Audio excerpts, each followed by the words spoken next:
say your life is only influenced by your... Hello and welcome. This is Colin McGriff, also known as the Church Dropout. Listen, I'm so excited to have my special guest on with me on tonight. We have a 25 plus year, am I right, certified marriage counselor? Oh yeah. More. Yeah. All right. So the reason why I do what I do, the reason that I am who I am today is none other than my father, my pops, Elder Charles L. McGriff. I call him Bishop, but we're so excited to have you here on today, Pop. And thank you for being here. Well, Minister Colin, I am glad, as I always say, to be in your company. And feel good, feel great just to be here, and let's talk about whatever the Lord laid on your heart. I want to be a part of this, and I tell you what, so often, as I said before, that you may think that you learn a lot from me, but really, needless do you know that I do learn a lot from you, because you are bone of my bone and flesh of my flesh. And I just thank God for you. Pray for you behind your back often, and you're doing a great work. I want you to just continue doing what you're doing. There's a lot of great things that lie ahead for you. So the blessing of the Lord. In other words, there's a blessing waiting on your arrival. Wow. So keep doing what you're doing. Yes, keep sir. doing what you're doing. Yes, sir. I will. Listen, we want to talk on tonight about marriage.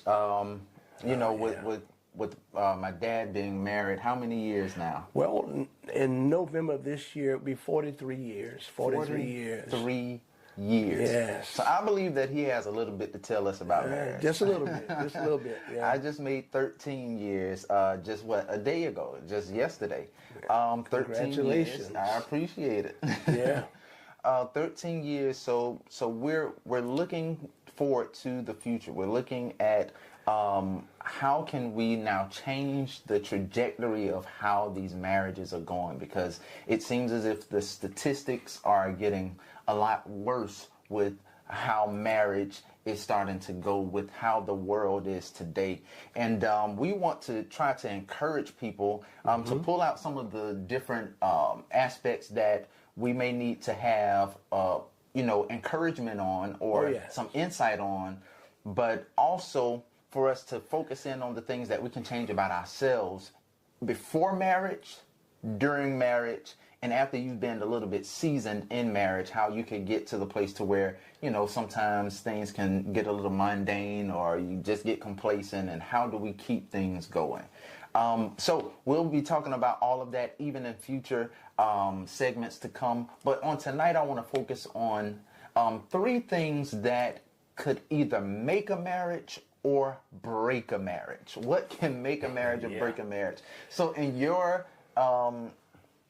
opinion, and in your studies and what your experience and what you have dealt with over the years, what are 3 major things that you have seen that can either make a marriage or break a marriage? There are many variables on the list, Colin and Minister Colin, and the 3 at the top of my list is communication, finance, and sexual relationships. If there is good communication in the house, if the finance is in order, if the intimacy is right, generally there is peace in the neighborhood. But when those things are out of order, usually there's chaos. One thing I do say, that the solution always exists before the problem. Wow. The solution always exists before the problem. Everything that God created to rectify anything that went out of order, God had already gave us the solution to it before it even happened. So I say that communication, when I talk about a communication and give counseling to premarital counseling to couples, communication is a very powerful tool. And I generally ask couples that there should be at least 10 to 12 times that we should communicate by the one simple variable of touch. 10 to 12 10 to times. 12 times you need to touch your spouse. Wow. If it's nothing but lay your hands on her shoulder and say, good morning, honey, how are you? She need to come and just rub your head. If it's nothing but just brush up against her shoulder when you're walking through the hallway, passing each other. Touch, there's healing in a touch. Yeah. Have you ever had a pain in your shoulder and you just took your hand and you didn't take any medicine, you just took your hand and just rubbed it?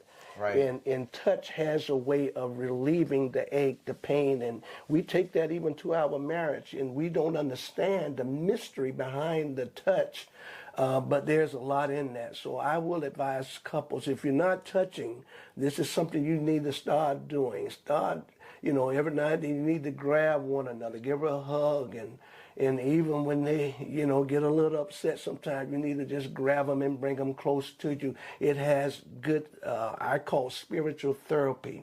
Wow. And it carries a lot of weight to it. So touch is very important. That's one variable of communication. Communication is not only about me saying something to you and you saying something back to me. Communication is really not established until it's actually received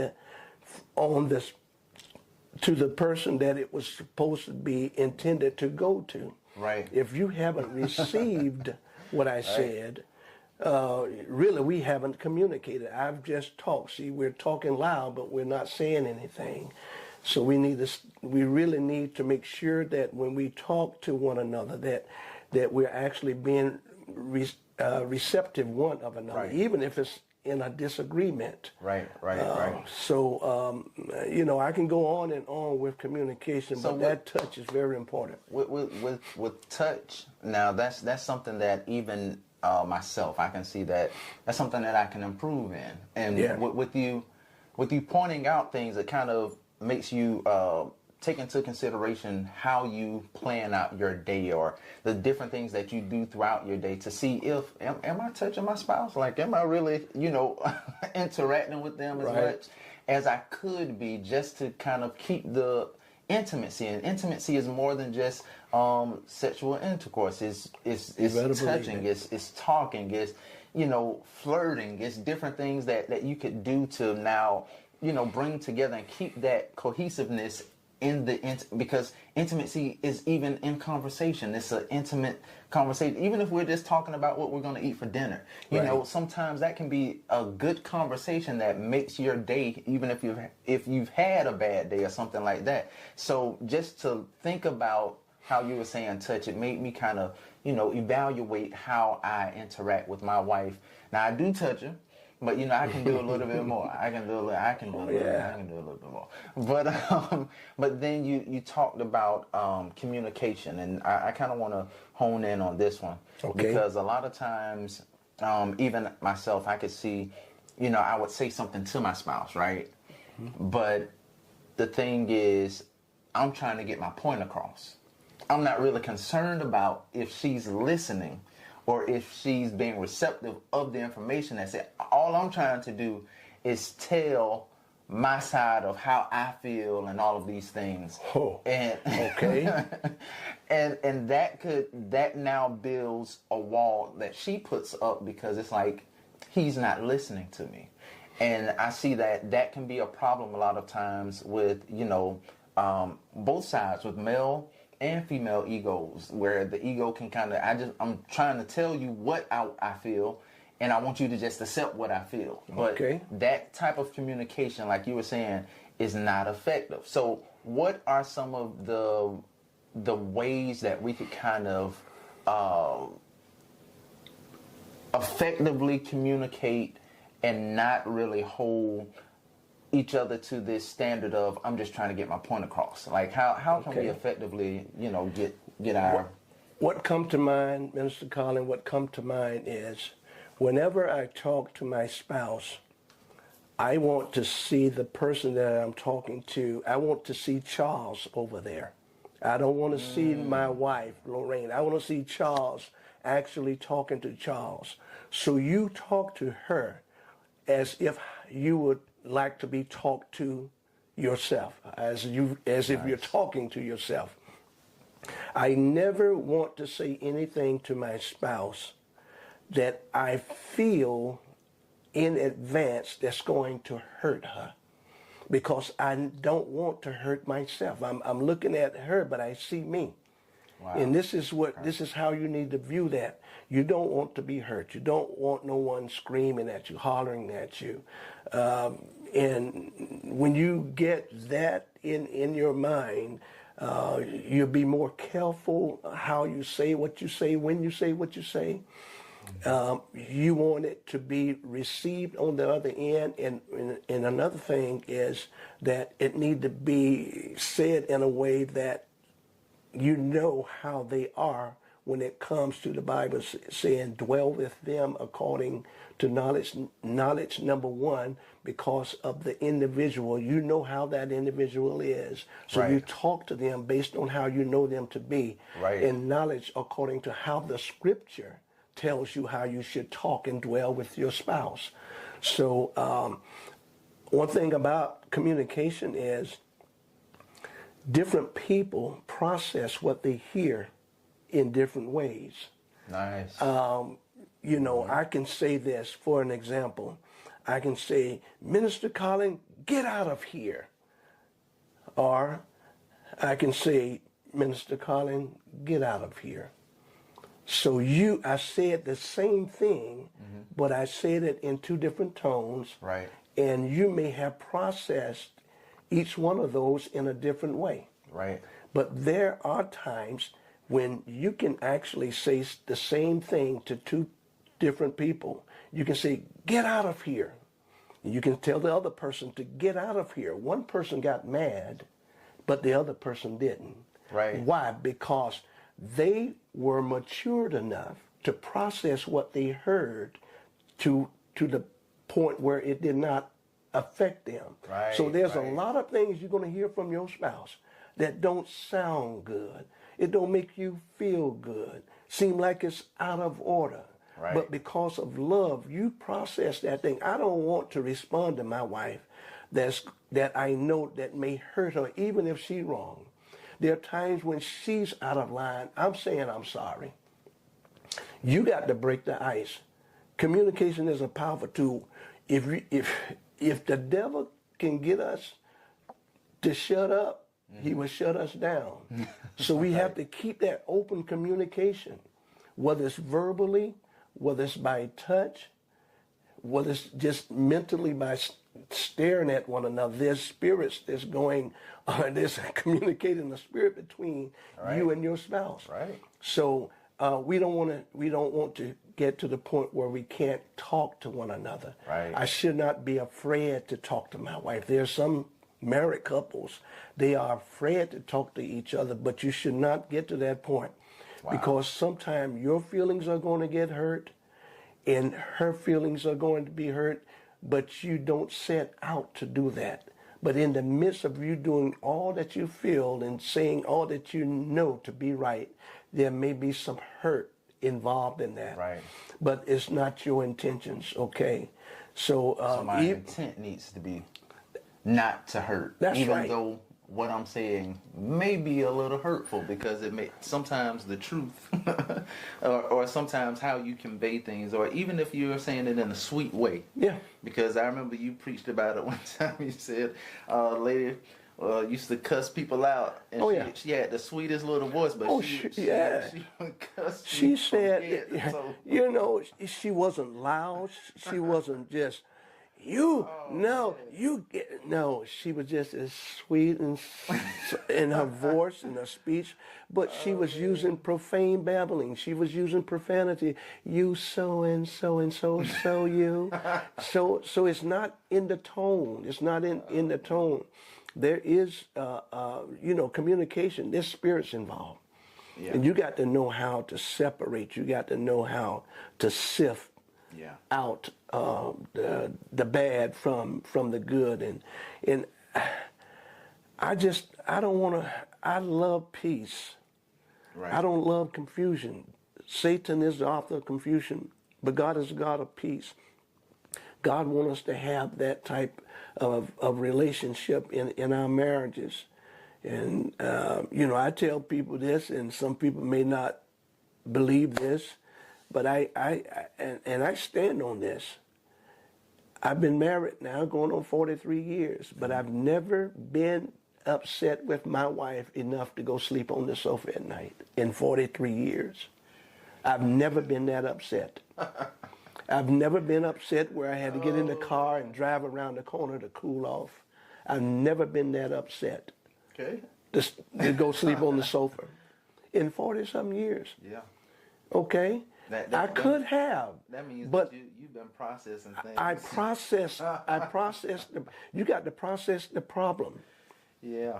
Process the problem, because the solution always existed before the problem. And see, I think, not to cut you off, I think that is one of the issues that we are.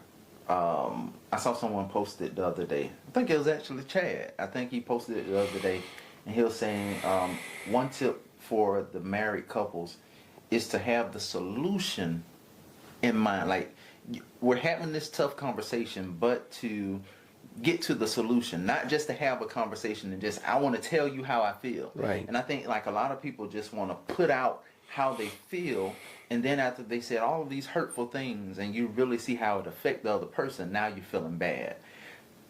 But when we are having a conversation with the solution in mind, okay, I'm telling you how I feel, but I want this conversation. My intent for this conversation is to get to the solution so that neither one of us are feeling like this anymore.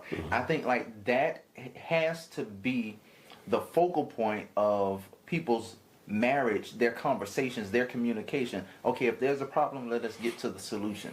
If there's an issue, how can we get to the solution to make this better so this is never an issue again? Or if the issue comes up again, we already know how to solve it because we have talked about it and we have dealt with it and we went through the steps to get to the solution. So I think that is one of the things people have, and I, even myself, have had conversations where I'm just trying to get my point across without the solution in mind. Right. But recently, I see that I'm getting to the place to where I want the solution. Like before the conversation happens, I'm thinking about, okay, well, how can it be after everything is over? How would it be? Let us go on a date. Let us do something. So it's giving people hope, because when you bring up the word, and I'm gonna say it, the word divorce in a marriage. Now that can take us down a whole nother rabbit hole. Right. But exactly, that word can now damage the relationship. Right. I mean, that's one word that can pretty much kill the relationship if your processing of what's being said isn't to the level of I can process that and not allow it to affect our relationship. But let's talk about using that word in marriage just a little bit, and that's, to me, that's a very dangerous word when it comes to marriage, because God never intended for the first man and the first woman to ever experience that. But because of the hardness of the heart of man, he told them to go ahead and write a bill of divorcement and suffer that to be so, but it's not really the intent of God for a man and a woman to be divorced. Now there's a lot of cases, and just like you say, that can take us down a different lane, alley. We won't, because there are some cases that warrants the separation of a man from a woman. And so we're not going to just say that in and everything goes. It does not go. But marriage is such a sacred thing. The Bible says marriage is honorable in all, and the bed is undefiled, but the whoremonger and the adulterer God is going to judge. There's some things that warrants divorce, and fornication or adultery is one of the things that can give a person liberty to go ahead and pursue that. That's if they desire to do so. I've known cases where that particular thing happened, but the spouse that did not do what was wrong decided they wanted to keep their marriage regardless of what the other spouse had done, and they reconciled and actually been married for umpteen years since that happened. Nice. So you don't have to get a divorce just because your spouse may have stepped out into another relationship with someone else. You can get those what they call irreconcilable differences.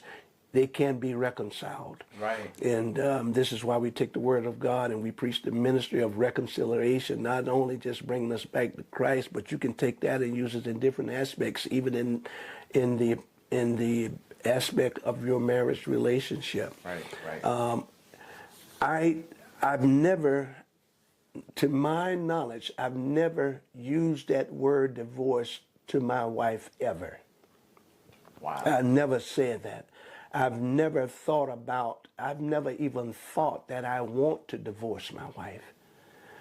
I didn't get married for that. Right. You know, and the thing about it is, it's good, and I know that everybody don't have this in their home, even growing up as a child. You know, you've been with me. How old are you, son? 36. Okay, you're 36. You know, I have 5 sons, so sometimes I get your ages. But you've never seen your dad use profane babbling with your wife. You've never seen your dad, you know, abuse your mother. I'm sorry. Yeah. You've never seen your dad abuse your mom in any type of physical way. And so growing up with an example before your eyes, it really helps. You see dad stand with mom, and you know, it makes you think that, hey, if it's working for them, it can work for me. Yeah. Everybody is not blessed to have that in their household, and that is not a determining factor. Just because you had it in your house, that don't mean that it won't happen within your family. Okay, and it doesn't mean that the person that did not have it, that they cannot have a spiritual, successful marriage relationship. But I'm saying it's a good thing to have that example, someone you can look at, because, you know, we talk about generational curses, you know. Grandmama, she didn't stay with grandpa, mama didn't stay with daddy, and here it is, I'm getting married, and now, you know, you got a daughter, and you saying, child, you know, I wouldn't get married. You know, it's not a generational curse. It's a personal decision. Wow. Okay? That's right. It's a personal decision. Y'all hear that? So, so this thing is not passed down from one to the other, because, you know, I have some very close family members who have gone through this and experienced that. But that don't mean that it has to fall on me. Okay? And I'm here to tell you that it won't fall on your father. It won't fall on dad. You know, it's too late in the game now for me to even be thinking about anything of that sort. And I thank God for, you know, just having the love of God in my heart, and I want to be married. I love marriage. Marriage is a good thing. Everybody don't say that, and they don't feel that way. But the Bible says it's honorable in all, and the bed is undefiled. The bed is undefiled. The bed is not the posturepedic mattress. The bed is not in your bedroom. Okay, the bed is your spouse. My wife is my bed. Wow. I am my wife's bed. So the Lord is saying the bed is undefiled. But the whoremonger and the adulterer, God is going to judge them because they are doing that sensual thing in an ungodly manner. So that can lead to that word called divorce. I haven't given my wife even an inkling reason. And can I just say this? I've only known one woman for 43 years. Yeah. Can I just say that? And that's not being braggadocious. That's being, not only because I love God, I can say this, I love my wife. Right. I love my wife. And love, there is a restraining power that if you want to be kept, you can be kept regardless of how temptation is out there. Because the enemy want to destroy what God has established. Yeah. The first governmental structure that ever placed foot on the planet was the family. Right. And the devil want to destroy the family. He did it with Adam, he did it with Eve, and ever since he did it with them, he's still trying to do it today. Right. So my saying, Minister Colin, is the best thing to do, don't use that word, and sometimes people do it out of retaliation. They use it because they're upset, they're mad, and all of a sudden they wish they hadn't said it, and a lot of time it can do a whole lot of damage. Yeah. It can leave scars that even after the sutures done been placed there, and it looked like the flesh done grown back together, it'll leave a scar there. So you just got to be careful. Words, somebody say sticks and stones may break my bones, with words will never hurt me. Words do hurt you. Yeah. Words are powerful. So we need to be careful what we say to our spouse. Don't bring that up. Don't bring it up, because it can be very damaging. And there's sometimes you say things and that thing be sitting back there. Yeah. You know, years have gone by, but that you know, I remember you said what you said, and sometimes that thing was surface. 1993, you said. Yeah, it is 40 years later, and they won't forget that. Yeah. So yeah. I don't use the word. So, communication, sex, and money. We'll save money part for another segment. Yeah. But today I believe that it has definitely been helpful, been a conversation that can be a little eye-opening, because a lot of times we just jump into marriage young. I jumped into marriage young. Definitely love my wife, but I wish that I had even though I had a good example, having someone to sit down and talk to about the daily marriage and different things, and having a group of support, knowing that I can go somewhere and get some advice. You know, sometimes you don't want to go to your parents with everything. Right. But if you could have someone that you could constantly listen to, at the time I didn't. But this is why we're now developing this segment with Pastor McGriff, so that we're able to have someone that we can listen to who is certified, who has years of experience, who has a relationship with God like no other. So we know that we're hearing words not just from experience, but we're also hearing words from God on what we should be doing in our marriage, and now tweaking the things that we can to make our marriages better. And if you are aspiring to become married, then you can take some of these tips and now implement them in your life and ask God, hey God, help me to be this type of way. Help me to realize when I'm not communicating effectively, so that I'm able to now keep my marriage and keep it going. Because it's one thing to, just jump into a marriage and you marry the wrong person.